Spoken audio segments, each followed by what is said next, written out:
X। अब हर्षदा के पास चला जाए और शुरुआत करी जाए कुछ इंटरेस्टिंग रिजल्ट्स की और बाकी की खबरों की।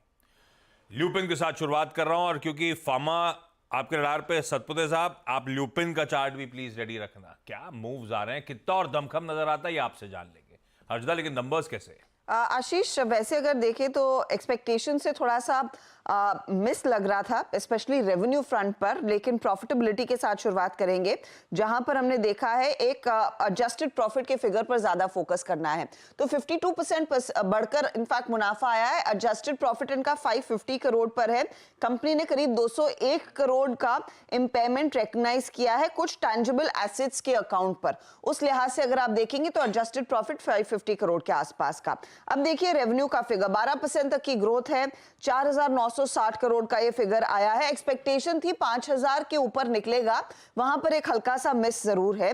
इबिट्टा लेवल पर आप देखिएगा एक बीट है, 996 करोड़ के आसपास वो फिगर आता हुआ दिखाई दिया है। मार्जिन बड़े हैं 20.1% के आसपास, उम्मीद से बेहतर है मार्जिन। अब ब्रेकडाउन आप देखिए यूएस बिजनेस में क्या हुआ। यूएस बिजनेस में कंपनी ने डिलीवर किया है $209 मिलियन तक का रेवेन्यू। ये इंपैक्ट इसीलिए करेगा क्योंकि ये 209 से 213 मिलियन डॉलर की रेंज कंपनी ने दी थी, तो लोअर रेंज को दरअसल मीट कर रहा है। साथ ही साथ क्वार्टर ऑन क्वार्टर थोड़ा सा डिप देखने को जरूर मिला है। इंडिया बिजनेस में 8% तक की ग्रोथ देखी गई है। एस्टिमेट था 10% ये मार्केट ग्रो होगा, लेकिन ईमिया जैसे मार्केट्स में हमने देखा है, रशिया जैसे मार्केट्स में डबल डिजिट ग्रोथ देखने को मिली है। वो एक चीज है जो पॉजिटिव है। साथ ही एक और ड्रग को अप्रूवल मिलता हुआ, एक ऑप्थाल्मिक सॉल्यूशन को दरअसल अप्रूवल मिल गया है जो ग्लोकोमा को ट्रीट करती है। $77 मिलियन तक का मार्केट है। लुपिन पर इनफैक्ट हम काफी चर्चा कर चुके हैं पहले भी, और इस पर ब्रोकरेज रिपोर्ट्स भी दरअसल इशारा कर रहे हैं कि स्टॉक आगे परफॉर्म करेगा। ओके, ल्यूपिन बढ़िया नंबर्स हैं, और एक यूएसएफडीए से ड्रग अप्रूवल भी हाथ आता हुआ। नोमोरा के प्राइस टारगेट्स आपकी स्क्रीन पे, सतपुते साहब। अच्छा एक मिनट, उससे पहले जरा बड़ी खबर की तरफ।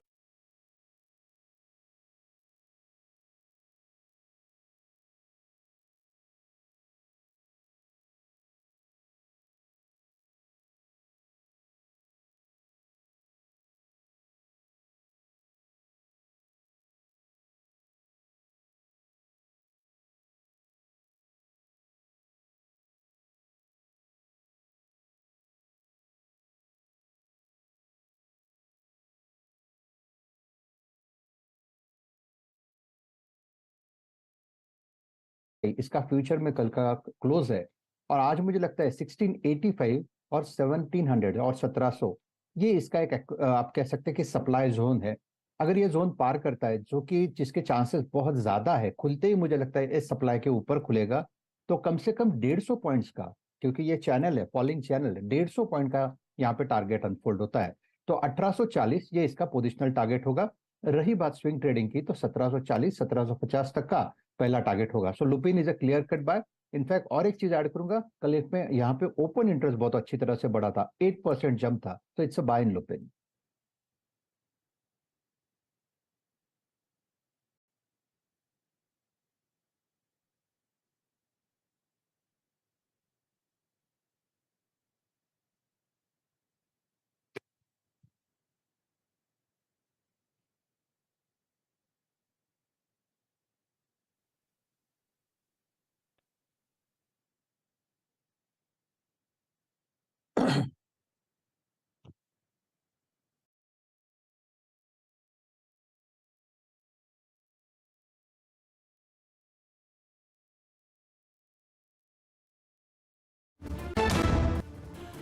चलिए भाई, ब्रेक के बाद आप सबका स्वागत है। गोदरेज कंज्यूमर की चर्चा चल रही थी, तब कुछ दिक्कतें आ गई थी। गोदरेज कंज्यूमर के नंबर्स थम्स अप है। हाँ, वो एक एडजस्टमेंट के चलते आपको तगड़ा घाटा जरूर दिखेगा, अदरवाइज हर पैरामीटर पे नंबर्स स्ट्रांग। बैती साहब, तेजी करोगे क्या गोदरेज कंज्यूमर? वैसे भी एक आउट परफॉर्मर है अपने स्पेस का।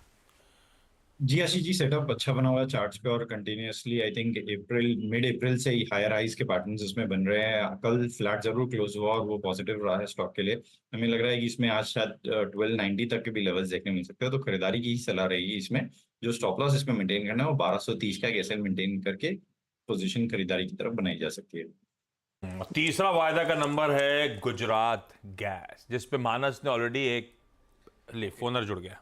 विनोद गोयल जी जुड़े गए हैं हमारे साथ। विनोद जी गुड मॉर्निंग, मेरी आवाज आ रही है इस बार आपको? नमस्कार नमस्कार नमस्कार। Thank you very much for calling. Okay Vinod ji, पहले बताइए, ये कंफर्म कर सकते हैं क्या कि अब जो ट्रेडिंग आवर एक्सटेंशन होना था वो नहीं होगा?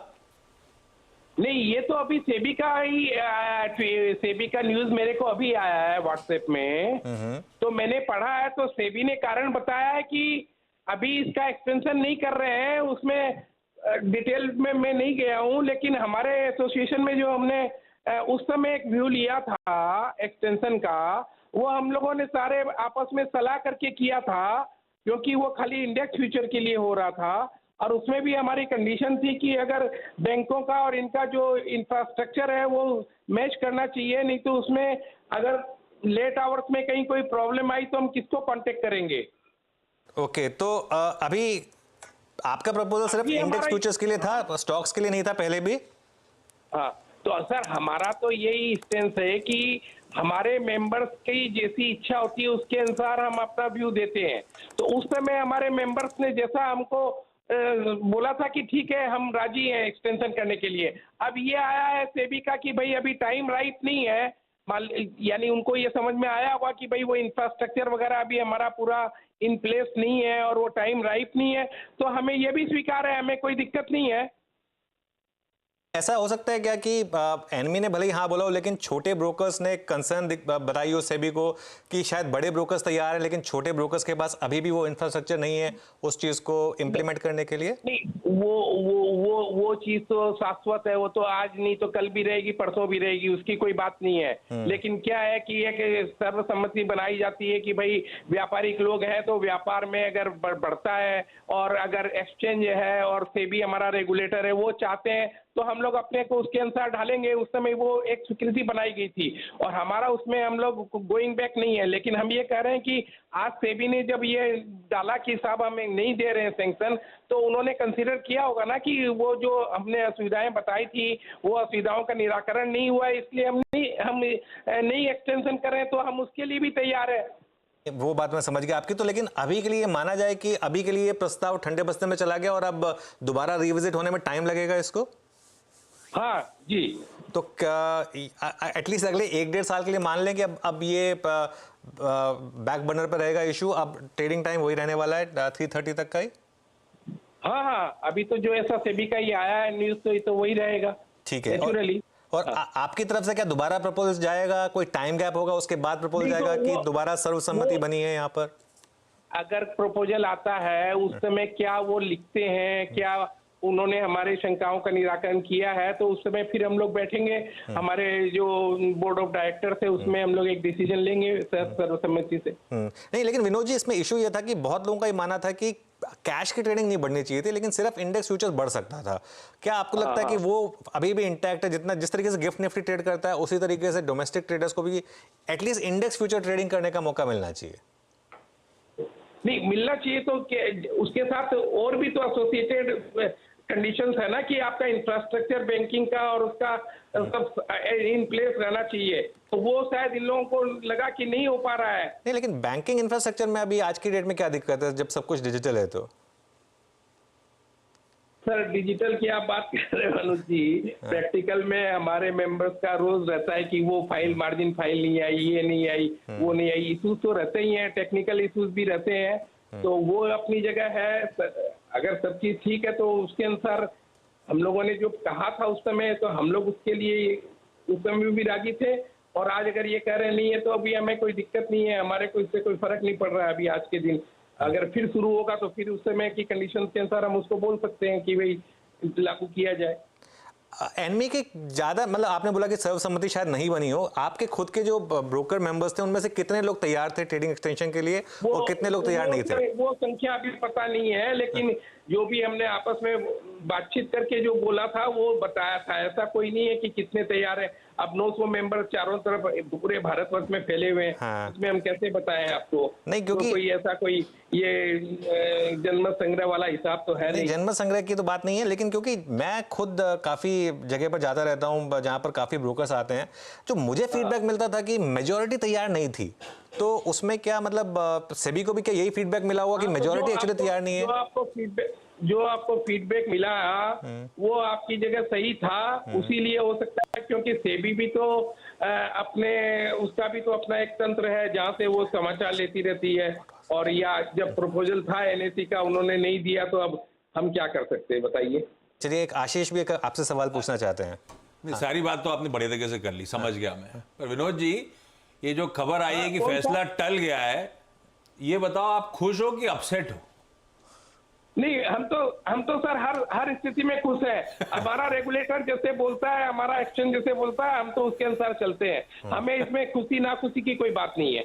ओके, तो चलिए, बहुत बहुत शुक्रिया विनोद जी आज हमारे साथ बात करने के लिए, और सारी चीजों पर आपने बात की, और अभी के लिए माना जाए कि ये प्रस्ताव अब ठंडे बस्ते में चला गया। हाँ, जैसा ये सेबी ने आया है, मैंने भी अभी जस्ट उसमें पढ़ा है पूरा। ये ऑफिशियल कंफर्मेशन नहीं आया क्या? कोई ऑफिशियल चैनल से नहीं पता चला अभी ना?